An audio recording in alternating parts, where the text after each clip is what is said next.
Hello everyone, welcome to my art channel. तो आज मैं बनाने जा रहा हूँ काइजू नंबर 8। तो आप आगे देखते रहिए मैं किस तरीके से इसको ड्रॉ करता हूँ।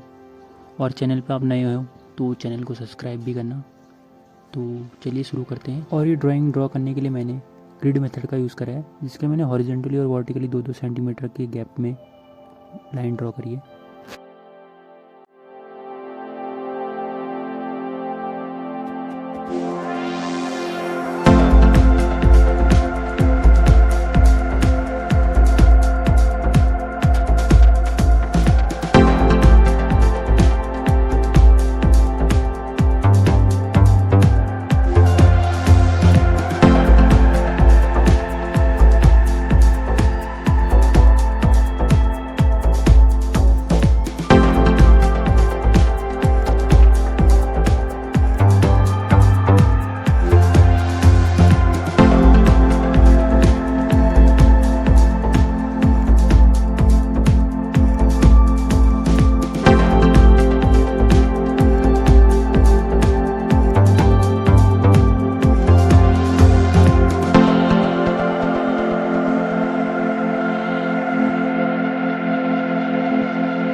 आई होप आप सभी लोगों ने यहाँ तक वीडियो देखी होगी और आप सभी लोगों को वीडियो पसंद आई होगी।